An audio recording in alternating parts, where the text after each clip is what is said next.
A little girl went to see her grandfather, who had a beautiful ranch, large estate in Montana. And when she got there, she was all excited because of all the beautiful countryside and the aesthetic of all that open space with the great mountain range in the background. But that very night, as she lay in bed, a massive storm rolled in, and there was lightning and thunder, something that she had never even really experienced in that scale or level before, because she was from a part of the country that didn't have those kind of phenomena.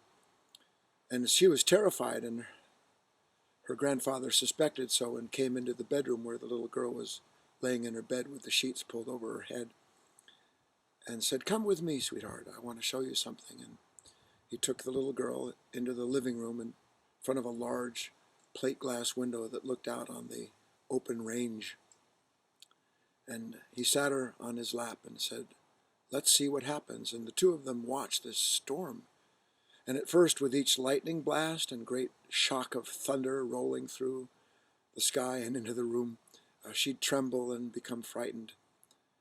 But eventually what happened was that she began to grow calm until finally her grandfather realized that he could tell her a great secret. He said, "I've lived here for over 50 years. He said, "I've learned something that I want you to know because it'll help you as you grow up." He said, "Storms come and go.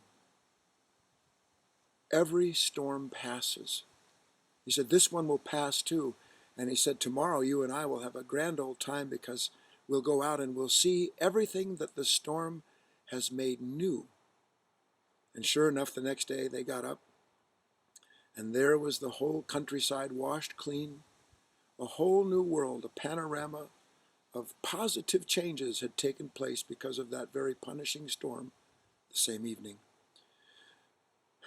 I tell this little story because I want everyone to understand. You can't hear it enough, in truth, that every storm passes. When you're an authentic aspirant, if you're a true spiritual seeker, the day will come, hourly perhaps, when you will be set upon by all kinds of states that tell you there's no point in pursuing your wish to be a different human being, that love, kindness, goodness, brightness, lightness, all of these qualities, that they aren't real because of how dark one feels interiorly. And I want you to understand that in this life of ours, in the grand scheme of things, everything takes place in a certain set of cycles. There is contraction and there is expansion. In-breath, out-breath, light and darkness, call it what you will.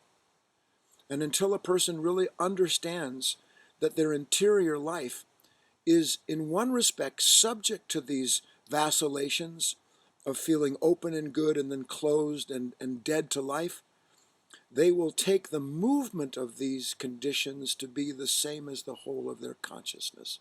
And it's not true. And that's why you must learn what it means, metaphorically speaking, to sit upon your grandfather's lap, in the lap of wisdom, and watch these storms roll in, and don't be afraid of them.